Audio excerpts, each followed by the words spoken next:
Atos dos Apóstolos capítulo 17. E, passando por Anfípolis e Apolônia, chegaram a Tessalônica, onde havia uma sinagoga de judeus. E Paulo, como tinha por costume, foi ter com eles e, por 3 sábados, disputou com eles sobre as Escrituras, expondo e demonstrando que convinha que o Cristo padecesse e ressuscitasse dos mortos. E este Jesus, que vos anuncio, dizia ele, é o Cristo. E alguns deles creram e ajuntaram-se com Paulo e Silas, e também uma grande multidão de gregos religiosos e não poucas mulheres distintas.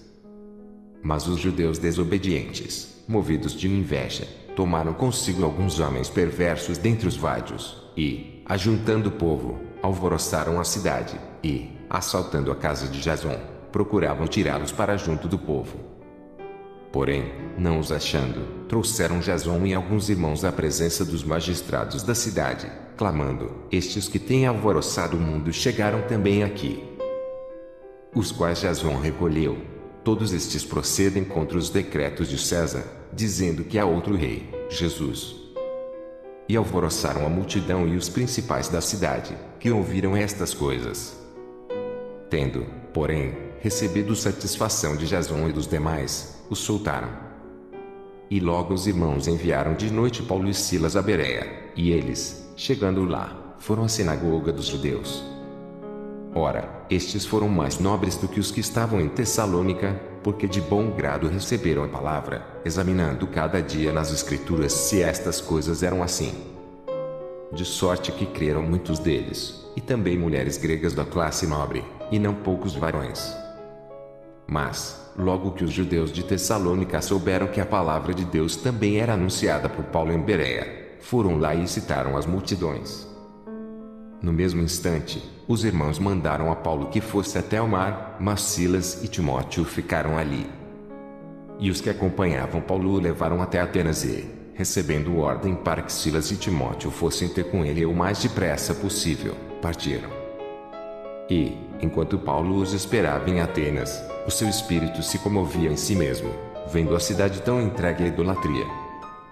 De sorte que disputava na sinagoga com os judeus e religiosos e, todos os dias, na praça, com os que se apresentavam. E alguns dos filósofos epicureus e estoicos contendiam com ele. Uns diziam: que quer dizer este parolheiro? E outros: parece que é pregador de deuses estranhos, porque lhes anunciava Jesus e a ressurreição. E, tomando-o, o levaram ao Areópago, dizendo: poderemos nós saber que nova doutrina é essa de que falas?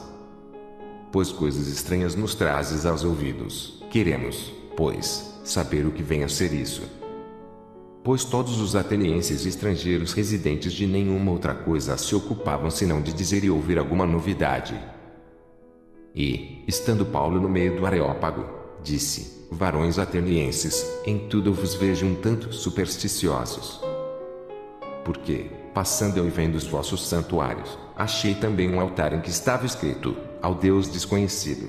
Esse, pois, que vós honrais não conhecendo é o que eu vos anuncio. O Deus que fez o mundo e tudo que nele há, sendo Senhor do céu e da terra, não habita em templos feitos por mãos de homens. Nem tampouco é servido por mãos de homens, como que necessitando de alguma coisa, pois ele mesmo é quem dá a todos a vida, a respiração e todas as coisas. E de um só fez toda a geração dos homens para habitar sobre toda a face da terra, determinando os tempos já dantes ordenados e os limites da sua habitação, para que buscassem ao Senhor, se, porventura, tateando, o pudessem achar, ainda que não está longe de cada um de nós. Porque nele vivemos, e nos movemos, e existimos, como também alguns dos vossos poetas disseram, pois somos também sua geração. Sendo nós, pois, geração de Deus, não havemos de cuidar que a divindade seja semelhante ao ouro, ou à prata, ou à pedra esculpida por artifício e imaginação dos homens. Mas Deus, não tendo em conta os tempos da ignorância, anuncia agora a todos os homens, em todo lugar, que se arrependam. Porquanto tem determinado um dia em que com justiça há de julgar o mundo, por meio do varão que destinou, e disso deu certeza a todos, ressuscitando dos mortos. E, como ouviram falar da ressurreição dos mortos, uns escarneciam, e outros diziam: acerca disso te ouviremos outra vez. E assim Paulo saiu do meio deles.